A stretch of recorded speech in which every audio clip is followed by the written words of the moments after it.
আমি একটি গুমের কথা বলেছি যেটা কোস্ট গার্ড কর্তৃক হয়েছে, যা তার পরিবার এটা হাইকোর্টে রিট করেছিল, মানে হাইকোর্টে শরণাপন্ন হওয়ার পরে হাইকোর্ট নির্দেশ দিয়েছিল 15 দিনের মধ্যে।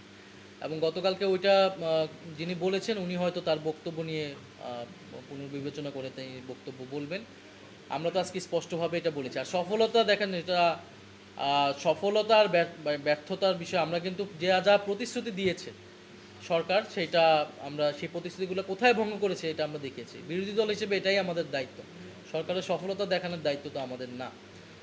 আমরা তো ভারত সফর নিয়ে এটা বলেছি।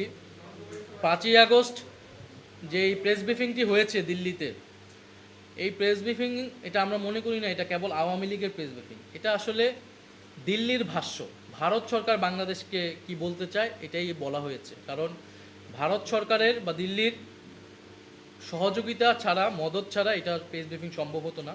ফলে একই সাথে আওয়ামী লীগের কার্যক্রম করতে দেওয়া, পাশাপাশি বাংলাদেশের সাথে কূটনৈতিক সম্পর্ক স্থাপন রাখা, এটা আসলে একই সাথে সম্ভব নয়। আমরা মনে করি এটা সাংঘর্ষিক এবং দ্বিচারিতা। ফলে আওয়ামী লীগের কার্যক্রম পরিচালনা করতে দিবে না দিল্লি, এবং শেখ হাসিনাকেও সেখানে রাখবে না। বাংলাদেশের বিচার ব্যবস্থার প্রতি তারা শ্রদ্ধাশীল হবে, ভারত সরকার গণতন্ত্রের প্রতি শ্রদ্ধাশীল হবে। এই নিশ্চয়তা পেলেই ওসমান হাদির খুনিদেরকে ফেরত দেওয়া হবে।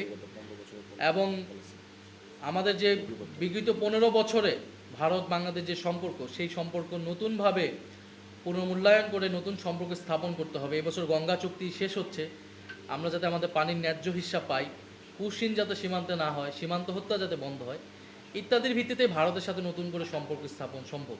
ফলে এই বিষয়গুলো শুরু হওয়ার আগে, যেখানে শেখ হাসিনা রয়েছেন দিল্লিতে, সেখানে যদি আবার তারেক রহমান যায়, তাহলে এটার আসলে মিনিং কি দাঁড়াবে, বাংলাদেশের জনগণ বা বিশ্ববাসী এটা কিভাবে দেখবে।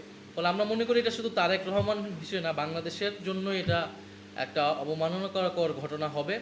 এবং বাংলাদেশ যে স্বাধীনভাবে পররাষ্ট্রনীতি বা সার্বভৌমত্বর জায়গায় স্বাধীনভাবে মাথা উঁচু করে দাঁড়াতে পারছে না, এটাই মেসেজ যাবে।